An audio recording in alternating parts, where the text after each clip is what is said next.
దేవుని పరిశుద్ధ నామమునకు మహిమ కలుగునుగాక. ప్రభు అయిన యేసుక్రీస్తు వారి నామములో మరొకసారి కూడా శుభములను తెలియజేస్తూ ఉన్నాము. పరిశుద్ధ లేఖనములలో మన ధ్యానార్థము కొరకు ద్వితీయోపదేశ కాండము 7వ అధ్యాయము మొదటి 6 వచనములు.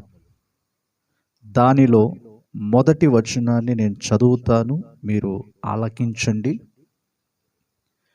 నీవు స్వాధీనపరచుకొనబోవు దేశములోనికి నీ దేవుడైన యెహోవా నిన్ను చేర్చి బహుజనములను అనగా సంఖ్యకును బలమునకును నిన్ను మించిన హిత్తీయులు, గిర్గాషీయులు, అమోరీయులు, కనానీయులు, పెరిచ్చీయులు, హివ్వీయులు, యెబూసీయులను 7 జనములను నీ ఎదుట నుండి వెళ్ళగొట్టిన తరువాత. ఇక్కడ చెప్పబడిన ఈ వాక్య భాగములలో 7 జనములను గురించి మనము గమనించుచూ ఉన్నాం. కనానులో ఉన్న 7 జనములు వెళ్ళగొట్టబడిన తరువాత ఇశ్రాయేలీయులు దానిని స్వాధీనపరుచుకున్నారు. ఈ 7 జనములు ఎలా వెళ్ళగొట్టబడ్డారో వారు కొంచెము కొంచెముగా వెళ్ళగొట్టబడుతూ వచ్చారు. కనాను దేశము పాలు తేనెలు ప్రవహించు దేశము గనుక దేవుడు తన ప్రజలను ప్రేమించి వాగ్దాన భూమిలోనికి తన ప్రజలను నడిపించాడు. దానికి ముందుగా ఆ ప్రాంతములో నివసించే ఈ 7 జనములు వెళ్ళగొట్టబడి పాలు తేనెలు ప్రవహించు దేశాన్ని స్వాధీనపరుచుకోవడానికి తన ప్రజలకు దేవుడు సహాయము చేస్తూ వచ్చాడు. నా ప్రియులారా, గడిచిన దినములలో 6 జనములను గురించి నేను మీకు తెలియజేశాను. చివరిగా యెబూసీయులను గురించి ఈ సమయములో క్లుప్తముగా కొన్ని మాటలను చెప్పి ఈ కనాను దేశములో ఉన్న 7 జనముల యొక్క అంశం అనేది నేను ముగించబోతూ ఉన్నాను. కనుక చివరి వరకు దేవుని వాక్యమును ఆలకించండి.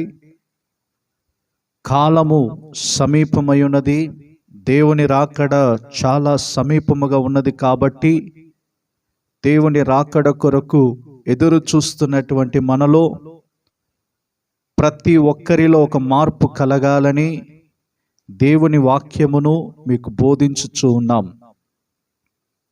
ఏ విధము చేతనైనను పరలోక రాజ్యములోనికి ప్రవేశించుటకు మనము అర్హులంగా మారాలి. కాలము సమీపమై ఉన్నది, పరలోక రాజ్యము సమీపించి ఉన్నదని చెప్పినట్లుగానే దేవుని రాజ్యం అనేది సమీపించుచూ ఉన్నది. దేవుని రాజ్యములోనికి ప్రతి ఒక్కరము ప్రవేశించాలి. మారు మనసు పొంది నీటి బాప్తిస్మమునకు లోబడి పరిశుద్ధాత్మ చేత నింపబడుతూ ఒక ప్రత్యేకమైన జీవితం చేస్తూ విశ్వాసములో నడుచుకుంటూ శరీర విమోచనము కొరకు ఎదురు చూస్తున్న ప్రతి క్రైస్తవుడు కూడా దేవుని రాజ్యములో కనబడాలి. కనుక నా ప్రియ దేవుని బిడలారా, ఈ 7 జనములలో వారికున్న అలవాట్లను గురించి, వారికున్న ప్రవర్తనలను గురించి గడిచిన దినములలో దేవుని వాక్యానుసారముగా మనము గమనించాం. వారు ఏ విధముగా నడిచేవారుగా ఉన్నారో అలాంటి క్రియలనేవి మనలోనికి రాకుండానట్లు మనము కాపాడబడుతూ ఉండాలి. వారికున్న చెడు అలవాట్లనేవి మనలోనికి రాకుండానట్లు దానిని కాపాడుకోవడానికి బహు జాగ్రత్త కలిగిన వారముగా ఉండాలి. దేవుని వాక్యమును వినగా దాని ప్రకారముగా నడుచుకోవాలనే ఆశ ప్రతి క్రైస్తవునికి ఉండాలి. వాక్యము సత్యము గనుక సత్యమును నమ్మినప్పుడు సత్యం మనలను స్వతంత్రులుగా చేస్తూ ఉన్నది. దేవుని వాక్యమునకు అవిధేయులైనటువంటి వారి జీవితాలు ఎలా మారిపోతాయో మన కనులారా చూస్తున్నాము, చెవులారా వింటూ ఉన్నాం. వెనుకబడిన జీవితము నుండి విడుదల పొందుకొని, చీకటిలో నుండి విడుదల పొందుకొని, అంధకార స్థితిలో నుండి బయటకు రాగలిగిన దేవుని ప్రజలైనటువంటి వారందరికీ దేవుని వాక్యం అనేది వారి జీవితములలో ఒక గొప్ప మార్పు అనేది కలుగు చేయుచు ఉన్నది. కనుక నా ప్రియ దేవుని బిడలారా, చదువుకున్న ఈ వాక్య భాగములలో 7 క్షణములను మీకు అప్పగించబడిన తరువాత అని చెప్పుచూ ఉన్నాడు. అనగా వారిని వెళ్ళగొట్టిన తరువాత తదుపరి ఇశ్రాయేలీయులకు దేవుడు ఇచ్చిన నిబంధనను బట్టి వారు నడుచుకోవాలని దేవుడు ఎంతగానో వారిలో ఎదురు చూస్తూ వచ్చాడు. ఆ కాలములో ఇశ్రాయేలీయులు దేవునికి నమ్మకముగానే బ్రతుకుతూ వచ్చారు. కానీ కాలములు మారే కొద్దీ, తరములు గతించే కొద్దీ మిశ్రితమైనటువంటి జనములు వారిలోనికి ప్రవేశించి దేవుని నుండి దూరమైపోతున్నటువంటి కార్యములు కూడా పరిశుద్ధ లేఖనములలో మనకు బోధించబడుతూ ఉన్నాయి. నా ప్రియ దేవుని బిడలారా, ఈ యెబూసీయులను గురించి ఈ సమయములో క్లుప్తముగా కొన్ని మాటలను నేను మీకు తెలియజేస్తాను. యెబూసీయులు అనగా త్రొక్కబడిన వారు అని చెప్పబడుతూ ఉన్నది. లేకుంటే త్రొక్కబడే స్థలము కళ్ళమునకు సూచనగా కనబడుతూ ఉన్నది. యెబూసీయులు ఏ విధంగా త్రొక్కబడేవారుగా ఉన్నారో వాక్య భాగములలో మనము గమనించగలుగుతూ ఉన్నాము. ఆదికాండము 10వ అధ్యాయము 15-16 వచనములలో అక్కడ యెబూసీయులను గురించి చెప్పబడుతూ ఉన్నది. అలాగే యెహోషువ గ్రంథము 15వ అధ్యాయము 63వ వచనములోను, న్యాయాధిపతులు 1వ అధ్యాయము 21వ వచనములోను యెబూసీయులను గురించి రాయబడి ఉన్నది. సంఖ్యాకాండము 13వ అధ్యాయము 29వ వచనములో కూడా యెబూసీయులను గురించి చెప్పబడుతూ ఉన్నది. నా ప్రియ దేవుని బిడలారా, ఈ యెబూసీయులను గురించి చెప్పబడినటువంటి ఈ మాటలలో, ఈ వాక్య భాగములన్నిటిలో కూడా యెబూసీయులను గురించి రాయబడి ఉన్నది. కనుక ఈ యెబూసీయులు త్రొక్కబడిన వారు అంటే ఇశ్రాయేలీయులు ఈ ప్రజలను వెళ్ళగొట్టి కనాను దేశమును స్వతంత్రించుకోవాలని చెప్పి దేవుడు వారికి సహాయం చేస్తూ వచ్చాడు. ఈ సందర్భములలో ఇశ్రాయేలీయులు ఆ ప్రజలను వెళ్ళగొట్టి కనాను దేశమును స్వతంత్రించుకోగలిగినట్లుగానే దేవుని ప్రజలమైనటువంటి మనలో కూడా ఇటువంటి స్వభావములను వెళ్ళగొట్టి మనము దేవుని రాజ్యమును స్వతంత్రించుకునే వారముగా ఉండాలి. కనుకనే దేవుని యొక్క రాజ్యం అనేది అనేకులు దానిని బలవంతముగా పట్టుకోగలుగుతూ ఉన్నారు. ఎవరైతే బలవంతముగా దానిని ఆక్రమించుకోగలుగుతూ ఉన్నారో వారు మాత్రమే దానిని స్వాధీనపరుచుకోగలుగుతూ ఉన్నారు. కనుక ఈ యెబూసీయులను గురించి ఒక్క మాటలో నేను చెప్పాలని చెప్పి అనుకుంటూ ఉన్నాను. సమూయేలు 2వ గ్రంథము 5వ అధ్యాయము 6వ వచనము నుండి 10వ వచనం వరకు మనము గమనించినప్పుడు, యెబూసీయులు దేశములో నివాసులై ఉండగా రాజును అతని పక్షము వారును యెరూషలేమునకు వచ్చిరి. యెబూసీయులు దావీదు లోపలికి రాలేడని తలంచి, నీవు వచ్చిన ఎడల ఇచ్చటి గ్రుడ్డివారును కుంటివారును నిన్ను తోలివేతురని దావీదునకు వర్తమానము పంపియుండిరి. అయినను దావీదు పురమనబడిన సియోను కోటను దావీదు స్వాధీనపరుచుకొనెను. ఆ దినమున అతడు యెబూసీయులను హతము చేయు వారందరి నీటి కాలువలపైకి వెళ్ళి దావీదునకు హేయులైన గ్రుడ్డివారిని కుంటివారిని హతము చేయవలెనని చెప్పెను. అందును బట్టి గ్రుడ్డివారును కుంటివారును ఉన్నారు. అతడు ఇంటిలోనికి రాలేడని సామెత పుట్టెను. దావీదు ఆ కోటలో కాపురము నుండి దానికి దావీదు పురమను పేరు పెట్టెను. మరియు మిల్లో నుండి దిగువకు దావీదు ఒక ప్రాకారమును కట్టించెను. దావీదు అంతకంతకు వర్ధిల్లెను. సైన్యములకు అధిపతియగు యెహోవా అతనికి తోడుగా ఉండెను. చూడండి, ఇక్కడ చెప్పబడిన ఈ వాక్య భాగములలో యెబూసీయులను గురించి చెప్పబడుతూ ఉన్నది. ఈ యెబూసీయులు దావీదుతో చెప్పిన మాట ఏమిటంటే, దావీదు లోపలికి రాలేడని తలంచి నీవు వచ్చిన ఎడల ఇచ్చటి గ్రుడ్డివారును కుంటివారును నిన్ను తోలివేతురని దావీదునకు వర్తమానము పంపియుండిరి. ఇక్కడ ఈ యెబూసీయులు చెప్పే మాట ఏమిటంటే, దావీదుతో కూడా ఇలాగ అంటున్నారు, గ్రుడ్డివారున్నారు, కుంటివారున్నారు, నీవు లోనికి రాలేవు, నిన్ను వారు తోలివేతురని చెప్పి దావీదుతో చెప్పినప్పుడు దావీదు కుంటివారిని గ్రుడ్డివారిని హతము చేయవలనని చెప్పాను. ఇక్కడ గ్రుడ్డివారు కుంటివారు. గ్రుడ్డివారు ఎవరు అని మనము గమనించినట్లయితే, కన్నులు ఉండియు చూడలేనటువంటి దృష్టి లేనటువంటి వారు.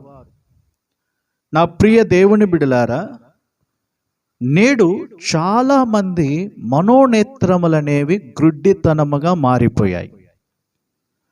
కనుకనే సాతానుడు బహుగా వంచనతో ప్రజలను తప్పు త్రోవ పట్టిస్తున్నట్లుగా మనము గమనించుచూ ఉన్నాం. పౌలు భక్తుడు అంటున్నాడు, మన మనోనేత్రములనేవి వెలిగించబడాలని.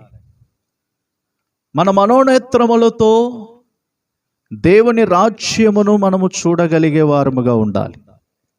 ఇప్పుడు చాలామంది చెప్పే మాటలు ఏమిటంటే, పరలోక రాజ్యము ఎక్కడుందండి అని అంటున్నారు. చాలామంది జీవితాలలో పరలోక రాజ్యమును గురించినటువంటి అవగాహన లేని వారుగా మారిపోతూ ఉన్నారు. కనుకనే మనోనేత్రములు వెలిగించబడాలి. మన మనోనేత్రములు గ్రుడ్డితనములో నుండి విడుదల పొందాలి. మన మనోనేత్రములనేవి గ్రుడ్డితనముగా మారిపోతే మన దర్శనము కూడా మందగిల్లిపోతుంది. ప్రారంభములో దేవుడు మనకిచ్చిన దర్శనము ఏమై ఉన్నవో వాటిని మనము గమనించగలుగుతూ ఉన్నామా? దర్శనము లేకుండా దేశం అనేది పాడైపోతూ ఉన్నది. కనుకనే మన దర్శనములను నూతనపరుచుకోవాలి. మన మనోనేత్రములు వెలిగించబడాలి. మన మనోనేత్రములు గురుడితనముగా మారిపోతూ ఉన్నప్పుడు దేవుని రాజ్యమును గురించి కూడా అవగాహన లేకుండా మనం బ్రతుకుతూ ఉన్నాం. కనుక నా ప్రియ దేవుని బిడ్డలారా, యెబూసీయులు అనగా త్రొక్కబడిన వారు. నేడు దేవుని పిల్లలము మనలో ఒక దర్శనం అనేది కలిగి ఉండాలి. మరి ఆ దర్శనం అనేది పోగొట్టుకున్న స్థితిలో మనం ఉన్నామా? ఉదాహరణకు సంసోను యొక్క జీవితాన్ని మనం గమనించినప్పుడు, సంసోను జీవితములో దేవుని ఆత్మ అతని మీదకి దిగి వచ్చినప్పుడల్లా జయం పొందగలిగాడు. ఎప్పుడైతే అతడు తన దర్శనమును పోగొట్టుకున్నాడో, ఫిలిష్తీయుల చేత పట్టబడగానే తన తల వెంట్రుకలు కత్తిరించబడ్డాయి. తన నేత్రములనేవి ఊడబెరికినట్లుగా మనం చూస్తూ ఉన్నాం.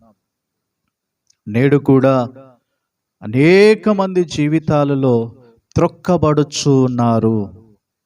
కనుక నా ప్రియ దేవుని బిడ్డలారా, త్రొక్కబడుచున్నటువంటి వారముగా ఉండకుండా దేవుని రాజ్యమును కొరకు మనము అనేకులను ఆదాయపరిచే వారముగా ఉండాలని ఈ వర్తమానము ద్వారా నేను మీకు తెలియజేస్తూ ఉన్నాను. కనుక గ్రుడ్డివారు అనగా దర్శనమును కోల్పోయినటువంటి వారు, ప్రారంభములో మనకున్నటువంటి దర్శనము దేవుని రాజ్యమును కట్టాలని, అనేకులను దేవుని రాజ్యమునకు సిద్ధపరచాలని చెప్పే దర్శనం మనకుండేది.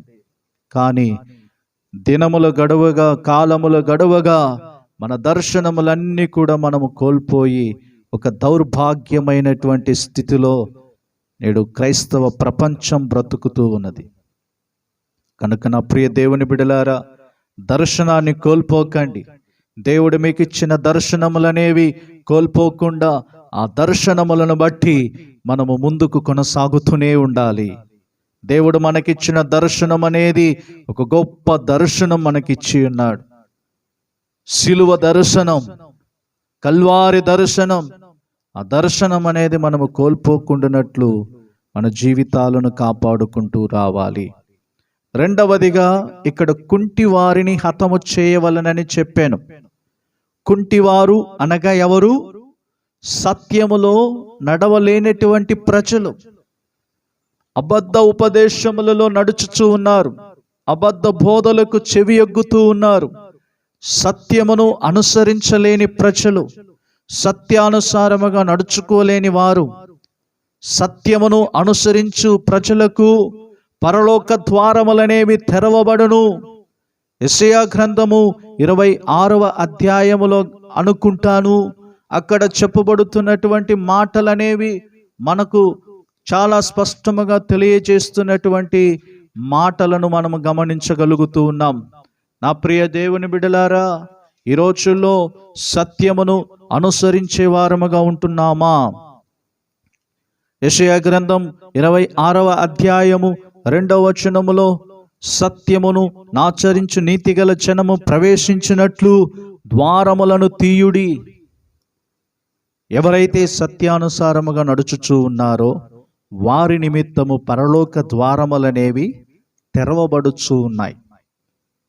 మరి ఈ రోజుల్లో కుంటివారు, సత్యములో నడవలేని వారు, సత్యానుసారముగా బ్రతకలేని వారు, సత్యం ప్రకారముగా నడుచుకోలేనటువంటి వారు, అబద్ధమునకు, అబద్ధ బోధలకు, అబద్ధ ఉపదేశములకు చెవియొగ్గి నడిచేటువంటి వారందరూ కూడా త్రొక్కబడిన వారే. వారు యెబూసీయులుగా కనబడుచూ ఉన్నారు. కనుకనే వారు సత్యములో నడవలేక ఇతరులను కూడా సత్యములో నడిపించలేని కుంటివారుగా కనబడుచూ ఉన్నారు. ఇలాంటి కుంటివారిని అందరిని కూడా హతము చేయవలనని దావీదు సెలవిచ్చినట్లుగానే ఈ రోజుల్లో మనము కూడా సత్యమును అనుసరించి మనం నడిచినప్పుడు మన ఆధ్యాత్మిక జీవితాలలో ఉన్నతమైన ఆశీర్వాదములు పొందుకొని దేవుని రాజ్యమును స్వాధీనము చేసుకోగలుగుతూ ఉన్నాం. దేవుని యొక్క రాజ్యమును స్వతంత్రించుకోగలుగుతూ ఉన్నాం. ఇశ్రాయేలీయులు కనాను దేశమును ఎలాగ స్వాధీనపరుచుకున్నారో అలాగే మనము కూడా పరమ కనాను దేశములోనికి మనం ప్రవేశించడానికి దేవుడు మనందరికీ సహాయం చేయునుగాక. ప్రేమ కలిగిన మా తండ్రి, మీకు స్తోత్రాలు చెల్లిస్తూ ఉన్నాము. కనానులో ఉన్న 7 జనములను ఎలాగూ ప్రభువా మీరు వెళ్ళగొట్టి ఇశ్రాయేలీయులను దానిని స్వాధీనపరుచుకోవడానికి మీరు సహాయము చేసిన విధముగానే మాలో ఉన్న చెడు స్వభావములన్నీ కూడా వెళ్ళగొట్టి నీతిమంతులంగాను పరిశుద్ధులంగాను మమ్మలను నడిపించి మీ రాజ్యములో ప్రవేశించే కృపను మా అందరికీ దయచేయండి. ఈ వారమంతటిలో కూడా మీ బిడ్డల యొక్క ప్రయాణములలోను, వారి వ్యాపారములలోను, వారి చేయించిన ఉద్యోగ స్థలములన్నిటిలోనూ దేవా మీ సన్నిధి తోడుగా ఉంచి బిడ్డలను ఆశీర్వదించండి.